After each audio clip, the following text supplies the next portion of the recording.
Assalamualaikum teman-teman hebat 5 Granada. Bagaimana teman-teman kabarnya di hari Senin ini? Semoga semuanya dalam keadaan sehat ya. Hari ini kita kembali mereview tema 2 di pelajaran tematik. Sebelum pelajaran dimulai, kita awali dengan membaca basmalah. Bismillahirrahmanirrahim. Teman-teman persiapkan buku tema 2-nya dan kita akan mereview kembali materi yang ada di tema 2. Teman-teman coba buka bukunya. Hari ini kita bahas subtema 1, halaman 4 tentang pernafasan pada hewan. Kita sudah mempelajari tentang sistem pernafasan, baik yang ada di manusia maupun di hewan. Teman-teman ingat, masing-masing setiap kelompok hewan tertentu mempunyai sistem pernafasan yang berbeda. Yang pertama, alat dan sistem pernafasan pada cacing tanah. Cacing tanah itu tidak mempunyai alat pernafasan khusus, teman-teman. Cacing bernafas langsung melalui permukaan kulitnya. Untuk itu kenapa kulit cacing selalu basah dan berlendir untuk memudahkan penyerapan oksigen dari udara.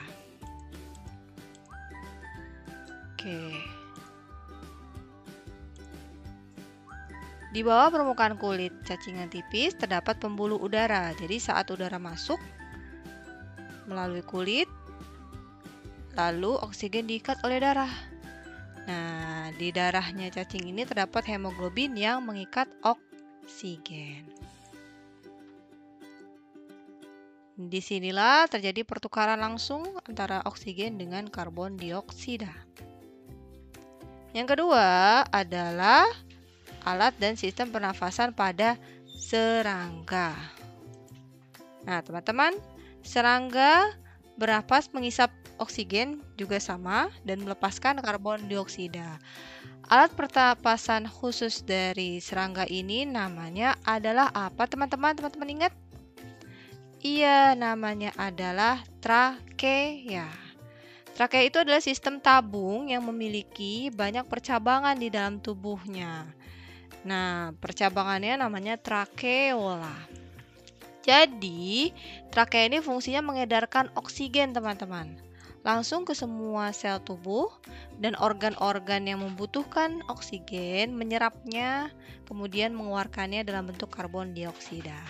Kalau teman-teman lihat gambarnya seperti ini adalah bentuk sistem trakea pada lebah madu. Lebah madu itu termasuk serangga. Otomatis sistem pernapasan juga menggunakan sistem trakea. Nah, yang berikutnya adalah sistem pernafasan pada ikan. Teman-teman pasti tahu dong, ikan itu bernapas dengan organ apa? Yang namanya organ insang. Insang berbentuk lembaran tipis, warnanya merah muda dan selalu lembab. Mungkin teman-teman jika ada yang pernah membantu bundanya masak ikan, membersihkan ikan, teman-teman bisa melihat insangnya di situ berwarna merah muda.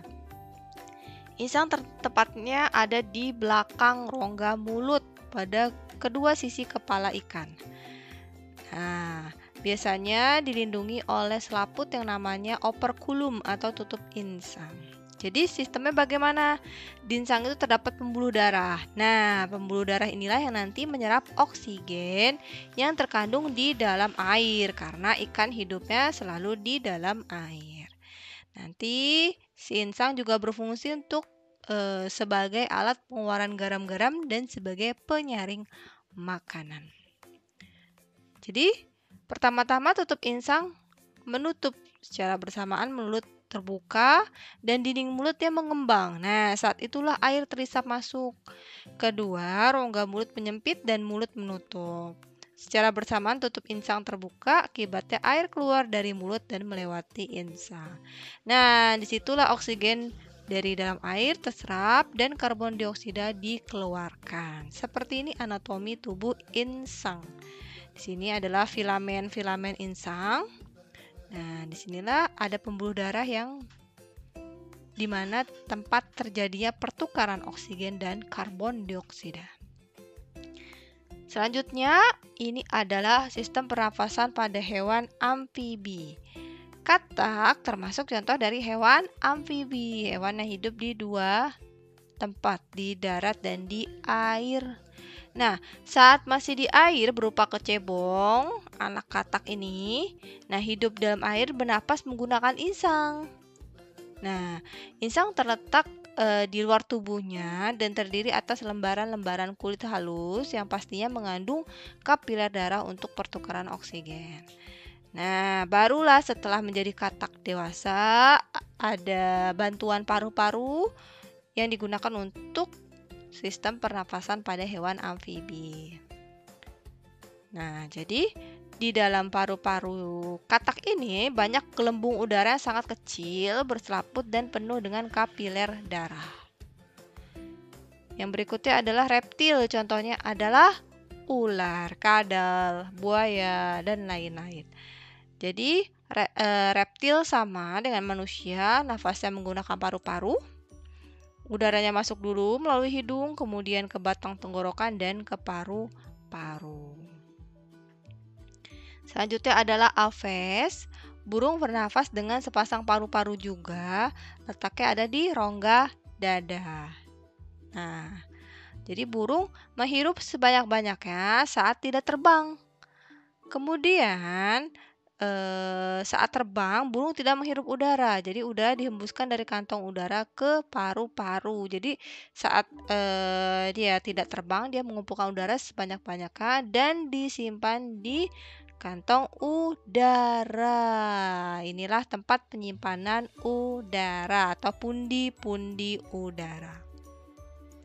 Yang berikutnya pada mamalia, contohnya pada manusia dan hewan mamalia lainnya, bernafas menggunakan paru-paru yang terdiri mulai dari hidung, lanjut ke trakea, kemudian ke paru-paru. Di situ nanti bercabang dua, ada bronkus, bronkiolus, dan alveolus. Selanjutnya, kita ke sistem pernapasan pada manusia. Manusia bernafas untuk memasukkan udara ya. Semua makhluk hidup pun sama. Jadi untuk mengambil oksigen yang dibutuhkan untuk mendapatkan energi dari makanan. Nah, organ pernapasan manusia terdiri dari apa saja? Ada dari hidung. Hidung itu tempat terjadinya penyaringan udara dengan bantuan adanya rambut-rambut yang ada di rongga hidung. Kemudian masuk ke faring. Faring itu adalah persimpangan antara saluran pernapasan pada bagian depan dan saluran pencernaannya ada di belakang. Nah, kemudian laring. Laring itu adalah di belakangnya faring yang tersusun atas 9 susunan tulang rawan berbentuk kotak. Kemudian kita ke trakea atau batang tenggorokan. Nah, di trakea ini terdapat silia juga yang akan bergerak mendorong keluar debu ketika ada debu yang ikut masuk.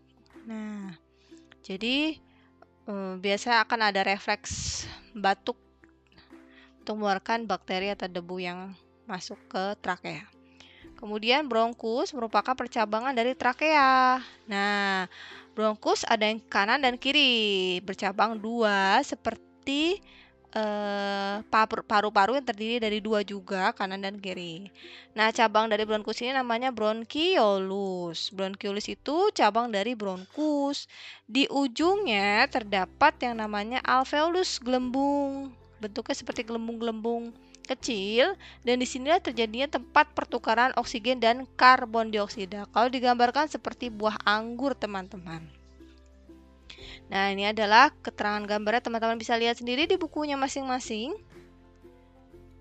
Nah, ini adalah paru-paru kita. Untuk lebih detail lagi, di sini adalah alveolus, berbentuk seperti anggur ya, teman-teman. Nah, di situ banyak pembuluh darah, disitulah terjadi pertukaran udara, oksigen, dan karbon dioksida. Oke, teman-teman. Mungkin review materi hari ini sampai di sini dahulu. Nanti kita lanjutkan di Zoom berikutnya di hari Selasa. Oke, terima kasih teman-teman soleh dan soleha. Semangat selalu dan belajar mandiri untuk mempelajari kembali materi-materi yang sudah dipelajari karena sebentar lagi kita akan PAS. Kita tutup pelajaran hari ini dengan mengucapkan hamdalah alhamdulillahirrabbilalamin. Terima kasih. Wassalamualaikum warahmatullahi wabarakatuh.